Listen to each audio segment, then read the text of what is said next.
This week, more than 80 anti-ICE protesters are arrested after clashing with police.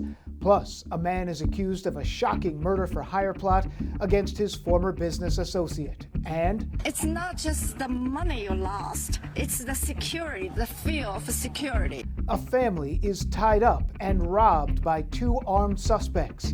Right now, Fox 5's Crime in the City.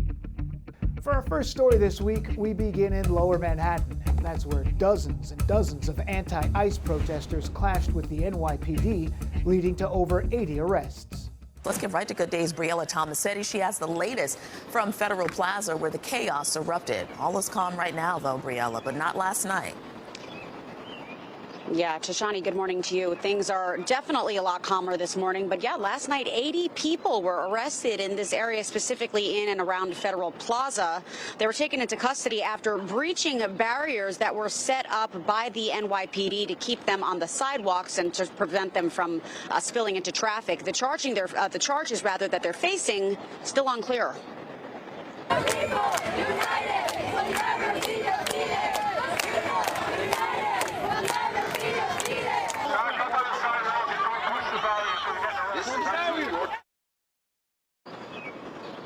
Yeah, so that was the scene in Lower Manhattan last night when protesters clashed with police after jumping over metal barricades. And as I said, they interrupted traffic. Demonstrators were armed with signs, face coverings, and flags. Some were led away to NYPD buses in zip ties, while others were wrestled to the ground and pepper sprayed by cops dressed in riot gear.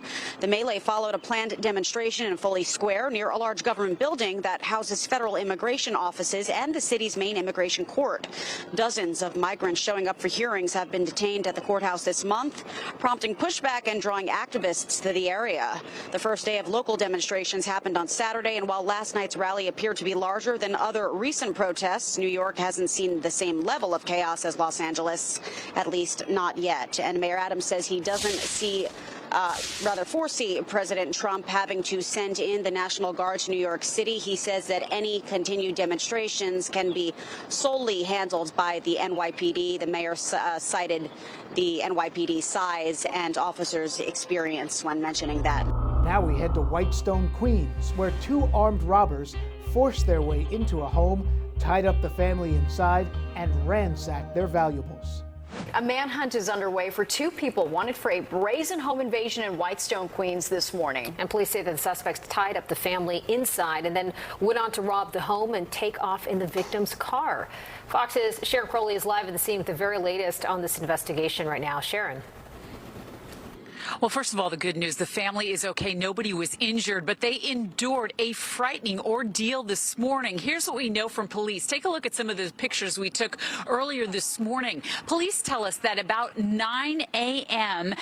Here in the Whitestone section of Queens, two armed thieves forced their way into this house, one of them wearing an Amazon delivery vest, and they tied up the adults and children who were inside and put them in the basement. Meantime, they went through the house, ransacking it and getting away with jewelry and cash. And then the thieves escaped in the family minivan, which they then ditched about a mile away. Now, we talked to a number of neighbors who are very concerned about this and say there have been a number of break-ins in this community. We also talked to a neighbor who called 911. Here's what they had to say.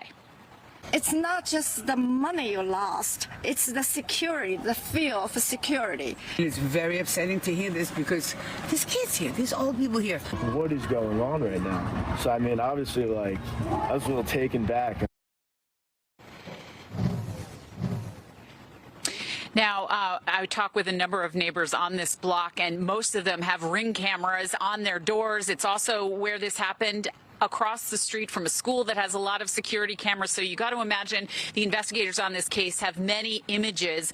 And in fact, some of the neighbors have shown us images of the two, but we're not going to release those until the police officially give us who they are looking for. But at this point, no suspects and no arrests yet. But neighbors would certainly like this case to be solved. Authorities make a tragic discovery near the Whitestone Bridge after an NYPD scuba unit pulled the body of a 2-year-old boy named Montrell Williams out of the East River. The 2-year-old has been missing from the Bronx since May 10th. The father is now facing murder and manslaughter charges. Missing toddler taking a tragic turn. Today, police discovering the body of that 2-year-old in the East River. All this as tonight, a gut-wrenching vigil is held in a Bronx park for the boy last seen a month ago. Fox 5's Linda Schmidt is live in Hunts Point with more on the family's anguish. Linda? And absolutely heartbreaking here. It's just so, I mean, it just rips your gut out just having to report on a story like this. You know, NYPD divers pulling the little boy's body out of their East River about 12:15 today. His father is accused by the mother of throwing his body into the Bronx River. Tonight, the father's family, they held a vigil here, and their pain is just unimaginable. The family bringing balloons and candles and toys, stuffed animals. Little Montrell loved Spider-Man. His father's family gathering at Garrison Park here in the Hunts Point section of the Bronx, next to the Bronx River. Now, sources tell Fox 5 that the father told his 17-year-old mother that he threw their child into the Bronx River. Well, today, NYPD divers pulled the child's body from the East River near the Whitestone Bridge. The 2-year-old had not been seen since May 10th, when his mother left him with his father for a legal visitation. The two share custody or shared custody of the child. Now, when the father did not return Montrell to his mom, she says that she reported him to the police and that he threatened her with a knife eventually when she demanded to know where their child was. Well, tonight, the father's family just heartbroken, calling Montrell a bright, shining child, an angel from God. This is hard, and I pray to the Lord Jesus Christ forgive my nephew who done this to his own baby. And only God knows the answer to this, that he done this to tear our family apart. Because I held Avery and Sister in my own arms, and I helped my sister bring me into this world. Nobody deserved to be treated like this. Now, currently, the father of the child is in Rikers. That's after a family court judge found him in contempt of court for refusing to tell the judge where the child was. Also, for this story, the NYPD's Internal Affairs Bureau is investigating the initial reports filed, the missing person reports filed for this child, to see exactly what happened and why it took police the added time, extra time it took them to start searching for the child.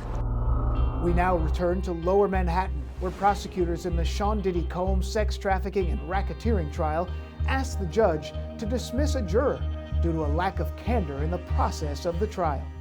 All right, the judge in the Sean Diddy Combs sex trafficking trial considering prosecutors' request to dismiss one of the jurors. Let's get right to Fox 5's Lisa Evers with more on today's developments. Lisa? Well, that's right, Steve and Natasha. Now, for the first time in this trial, which is in its 5th week, there's an issue with the juror. Prosecutors asking the judge to dismiss a juror they say appeared to exhibit a lack of candor in the process of this entire trial. Now, translation, that means that the juror was not honest about something that the prosecution considers essential to this case. The judge said that he will make that decision tomorrow. Now, court got started late this afternoon, and that's when Diddy's mother, Mrs. Janice Combs, arrived at the court, as she does every day, to support her son. Her Diddy's sons, Quincy, Christian, and Justin, were in attendance too. It was a half day of testimony from Jane, who was forced by Diddy's attorney, Tenny Garagos, to read aloud loving text messages to Combs that she sent after various hotel nights. That's what she called the freak-offs, where they would hire a male escort who she would have sex with while Diddy watched. They'd film it, then they'd send him away, and Combs would have sex with her. They also had what Jane called movie nights, where they would review the movies, the films made of the freak-offs, and then also watch porn. Jane became defensive at times when the defense attorney would get her to admit she enjoyed them and had her read her own text messages supporting that. Jane testified she didn't like that Combs chose to celebrate Young Miami, rapper Young Miami's February birthday by whisking her away to Turks and Caicos while they celebrated Jane's, also in early February, behind closed doors in a hotel. She said Combs gave her an expensive Van Cleef necklace and bracelet along with $15,000 so so she could have a birthday dinner with her friends. But she says what she really wanted was affection. Now, with this testimony, the defense appears to be trying to take aim at that sex trafficking charge, which needs to have an element of coercion and force attached to it in order to get a guilty verdict on that. Instead, showing the defense standpoint that they believe that all sex that was involved in this case was consensual. And finally, we leave the city and head to Long Island. That's where police say a business deal gone wrong led to a murder-for-hire plot. Police in Nassau County say they broke up a murder-for-hire plot involving one-time business partners. And now one of those men has been arrested. Fox 8's Duarte Geraldino is here with more on how this alleged plot was uncovered. Duarte. Natasha, the details are so shocking. The Nassau County District Attorney says it started out with a business deal gone wrong. The suspect felt betrayed, and then he wanted payback. Nadeep Singh is 48 years old. You're looking at the suspect right now. He's from Hicksville. He's facing felony charges for conspiracy and criminal solicitation. Investigators are saying Singh was removed from a construction job and blamed his former associate. The two are also involved in a civil lawsuit. Police say Singh offered $100,000 and 10 acres of land in India to have this man killed. But not just dead. He wanted him dismembered. He told the hitman he wanted a picture of the man's head and another of his body. Investigators released these photos of the burner phones that Singh allegedly gave to a middleman. They say he also handed over $7,000 in cash to avoid being traced. Prosecutors claim Singh stalked and staked out the victim's home and gave detailed instructions for the attack. Singh allegedly wanted the man kidnapped, taken out of state, and tortured. Then he wanted the victim to transfer several $1 million to him. And after those funds cleared, Singh allegedly said he wanted the victim dead. And here's where the plot fell apart. Once Singh hired this man, that man allegedly backed out and went to police. That led to Singh's arrest on Saturday. He's being held on $1 million cash bail or $5 million bond. Now, he's due back in court on June 10th. If he is convicted, he could face up to 25 years in prison. That's this week's Crime in the City. Subscribe for more at youtube.com/Fox5NY.